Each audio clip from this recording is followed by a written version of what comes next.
যে যে রান্নাঘরে সবাইকে স্বাগতম। আজ মোগলি মুরগা বানানোর জন্যে আমি পোলট্রি ফার্মে চলে গেছিলাম।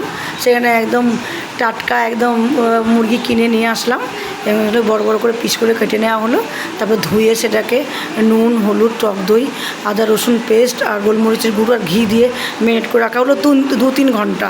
এবারে একটা ফ্রাই প্যানের মধ্যে সেখানে সাদা তেলের ঘি দিয়ে তার মধ্যে দেওয়া হলো পেঁয়াজ, গোটা গরম মশলা, তার মধ্যে এলাচ, দারচিনি, লবঙ্গ, জায়ফল, জয়িত্রী ছিল আর তেজপাতা আর পেঁয়াজ দিয়ে ভালো করে সেটাকে বেরেস্তা করে কয়েকটা রসুনও গোটা দিয়ে সেটাকে ঠান্ডা করতে দেওয়া হলো এবং পেস্ট করে রাখা হলো। সেই পেস্টটা অবশ্যই দুধ দিয়ে পেস্ট করে নিতে হবে। তারপরে এবার ফ্রাই প্যানের মধ্যে তেল দিয়ে তারপরে ওই মুরগিগুলোকে যেগুলো ম্যারিনেট করা আছে ছেঁকে সেগুলোকে নিয়ে মানে দুটো বসালাম আমি তাড়াতাড়ি হওয়ার জন্যে, দিয়ে একটু ফ্রাই হয়ে যাবে। তারপর যখন মানে একটু তেল ছেড়ে দেবে তার মধ্যে লাল লঙ্কা, কাশ্মীরি লঙ্কার গুঁড়ো দিয়ে আরও রঙটা আনার জন্যে এবার ম্যারিনেট করে যে মশলাটা ছিল সেটা তার মধ্যে ঢেলে দেওয়া হলো। মানে কষিয়ে যখন কষানো যাবে, নুন এবং স্বাদ মতন একটু সামান্য মিষ্টি দিতে হবে।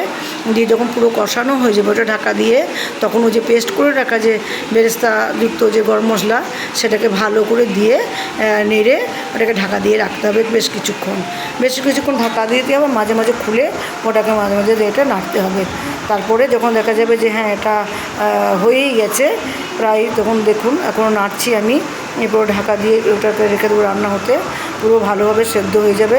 খুব সুন্দর, এটা যেহেতু অনেকক্ষণ ম্যারিনেট করা আছে তাই সেদ্ধটা খুব ভালোভাবেই হয়ে যাবে, বেশিক্ষণ সময় সফট হয়ে যাবে খুব। তারপর ওটা ঢাকা খুলে ওর ওপর থেকে একটু ঘি আর কয়েকটা গোটা শুকনো লঙ্কা দিতে হবে মানে ডেকোরেট করার জন্য। লাল লঙ্কা তো অবশ্যই আগে দেওয়া আছে, গোলমরিচ গুঁড়োও দেওয়া আছে, তার জন্য ঝালটা বেশ ভালোই হবে।